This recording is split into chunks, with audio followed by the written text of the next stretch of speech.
नमस्कार, मैं हूं निवेदिता। हिंदुस्तान के इतिहास में राजपूतों को उनके शौर्य और बहादुरी के लिए जाना गया है। कहा तो यह भी जाता है कि हिंदुस्तान में 7वीं शताब्दी से 12वीं शताब्दी तक राजपूताना युग रहा है।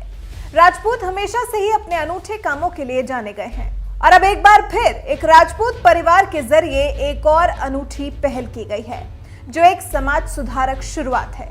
ये शुरुआत है दहेज की बेड़ियों में जकड़े इस समाज को आजाद करने की। आमतौर पर बेटियों के दहेज की बलि चढ़ने के मामले भी खूब सामने आते हैं। आमतौर पर देखा गया है कि दहेज की इस प्रथा को खत्म करने की बात तो बहुत लोग करते हैं, लेकिन इसकी पहल करने की कोशिश कोई नहीं करता। लेकिन इस मामले में पहल करते हुए राजस्थान के एक राजपूत परिवार ने मिसाल कायम की है। इस परिवार ने दहेज में मिले 31 लाख रुपए से भरे थाल को दुल्हन के परिवार को वापस लौटा दिया और हर किसी को दहेज की इस कुरीति को समाज से खत्म करने का संदेश दिया।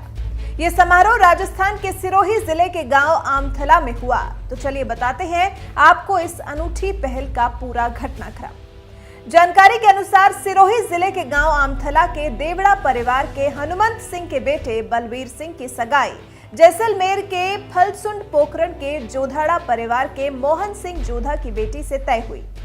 रविवार को दुल्हन पक्ष टीका लेकर आया था। तब दुल्हन के पिता ने दूल्हे बलवीर सिंह और उसके पिता हनुमंत सिंह को बतौर शगुन 31 लाख रुपए से भरा थाल दिया। इस पर दूल्हे और उसके पिता ने दुल्हन के पिता के सामने हाथ जोड़ लिए। दोनों के हाथ जोड़ते ही एक बारगी तो सबको लगा कि शायद दहेज की राशि कम होने के कारण हाथ जोड़े हैं। वहां मौजूद हर शख्स यही सोच रहा था कि क्या 31 लाख की राशि कम है। लेकिन जब ये पता चला कि दूल्हे और उसके परिवार ने दहेज के 31 लाख रुपए लेने से इनकार कर दिया है, तो वहां मौजूद हर शख्स ने दूल्हे पक्ष की जमकर तारीफ की। जब इस बारे में बलवीर के पिता से बात की गई तो उन्होंने बताया कि बेटे बलवीर सिंह के टीका दस्तूरी में फलसुंड से संबंधी टीका लेकर गांव आमथला आए।